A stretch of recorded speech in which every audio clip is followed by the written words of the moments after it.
Good evening, family. So we continue with deliverance as we were talking about the three levels of influence that comes from our adversary. So now we're gonna talk about three levels that administers deliverance. So as much as I learn from my mentors, I think and I believe that I should just extend the gratitude of as I receive is better as well as I also share in order for all of us to experience complete deliverance in our lives. So what I'm gonna do is I'm gonna like mention a lot of scriptures. So just to cut and to simplify the whole message is I'm gonna give you Bible verses for you to read on yourself. So the three levels of deliverance influence. Number one is casting out the evil spirit influence in your life. What do I mean by saying that? When you read the book of James, chapter 2, verse 26, it says, "For as for the body without the spirit is dead, so faith without work is also dead." And when you read the book of Acts, chapter 16, verse 16 to 18, it reads as follows, verse 16.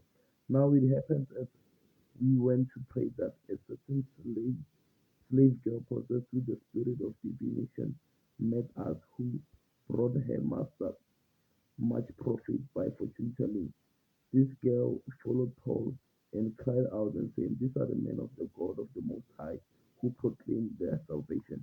So remember when he was talking in the book of the Acts, he was saying that there was this girl who was following them who was actually trying to set a standard. Remember, Paul, when he was in Ephesus in Acts or in the book of Acts, the place that they were at, they were not going to be long. They were just staying for a few days. So this girl, he came and the demon that was possessing her, it manifested as a spirit of light. That's how Satan comes into our lives. And then by simple explanation, these are the representative of the Most High. So if they're gonna be there for a few days and let the dead girl acknowledges that, and after Paul, when they have left that place, who's gonna stand into the place to represent them? It's gonna be her.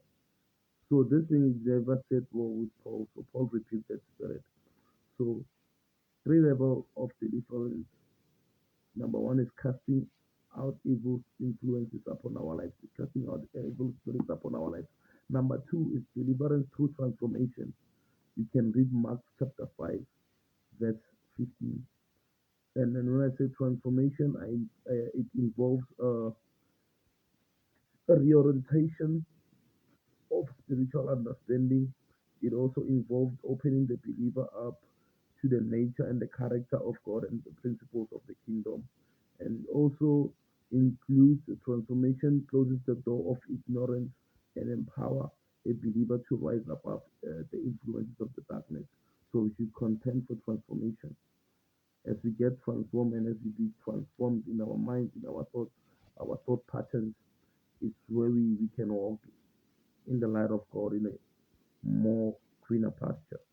And then still on deliverance through transformation, it says a transformation tears down negative thought patterns that hitherto a door for demons. So remember, Jesus was teaching us that when demons are cast out of a body, they will just hover around and looking for another body. But if they don't find any other body, they will still come with seven more demons that are more wicked than them.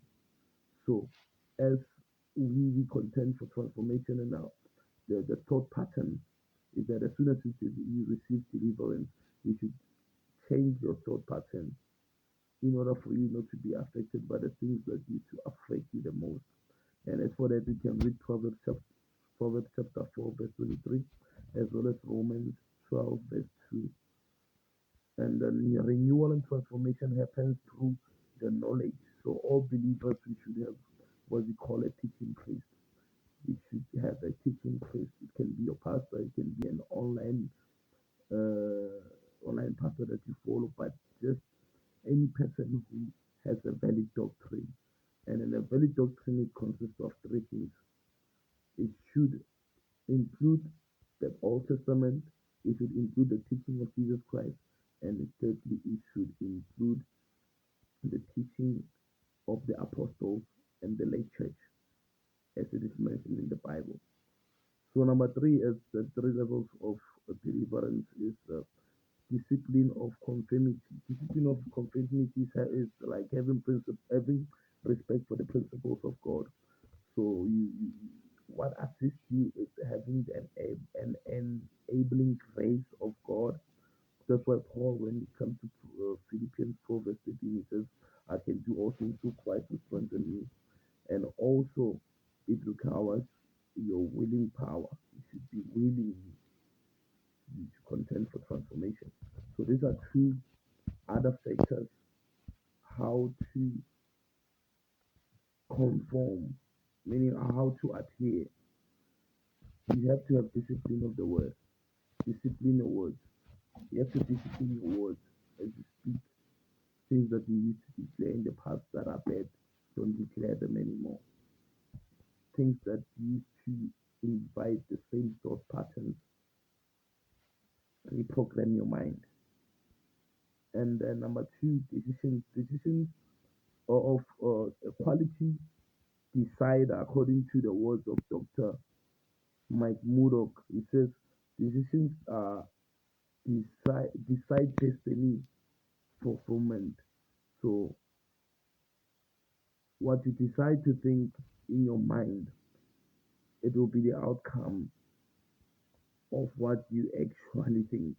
So now you can be delivered from thought patterns and demons and all that. But if you still think the same way as you used to think, then you cannot you cannot handle the transformation. Yeah, sorry man, just to stuck around. I was just taking time. Let me just do part two as we continue. Thank you.